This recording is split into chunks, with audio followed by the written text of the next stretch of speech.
Well, a very good morning to you as always. It's a pleasure to have you with us. Good morning from wherever you're watching us from. My name is Jesse Rogers and you're right on time, I dare say, for Morning Express. Exactly 6 a.m. in the morning. I hope you'll have a blessed day going forward.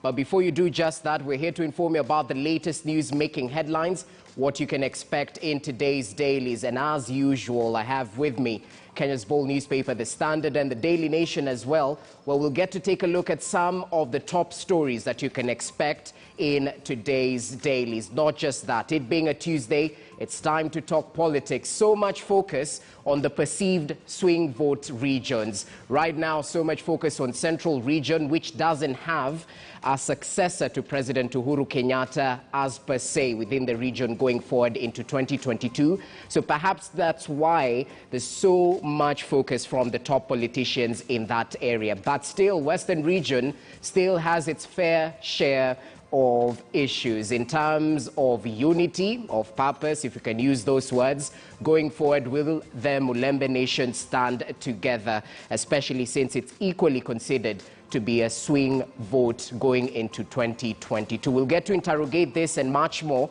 so do stay with us for the next 3 hours or so and allow us to start with the latest on the international scenes, even before I get to introduce our guest in studio, just to inform you about what's happening on the international circles. As usual, we start with the Daily Monitor, just taking a look at what is covered in Uganda, some of the news-making headlines from our neighboring country, considered to be the Pearl of Africa, as others mention it or refer to it. Reopening schools, government to vaccinate 310,000 students. Well, tertiary institutions are likely to reopen in November.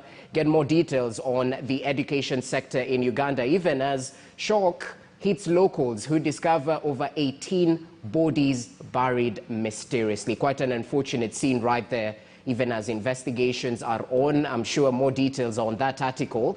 But COVID-19 triggers new mental health crisis. Unfortunate turn of events right here. Some of the net effects of this pandemic, which has put the lives of mental health patients at risks. Hotel Rwanda hero convicted on terror charges. He founded a terrorist organization that attacked Rwanda. That's according to Justice Beatrice, who passed on these charges to him. Make sure you're adequately informed. Let's cross over to Tanzania. Some of the main stories right here emanating from Rwanda. As we mentioned, Paul Rusesabagina has been found guilty on terror charges. And of course, it was quite controversial, especially his entrance into Rwanda, with his close allies mentioning he was on a plane which he believed was heading to Burundi, but only for it to be turned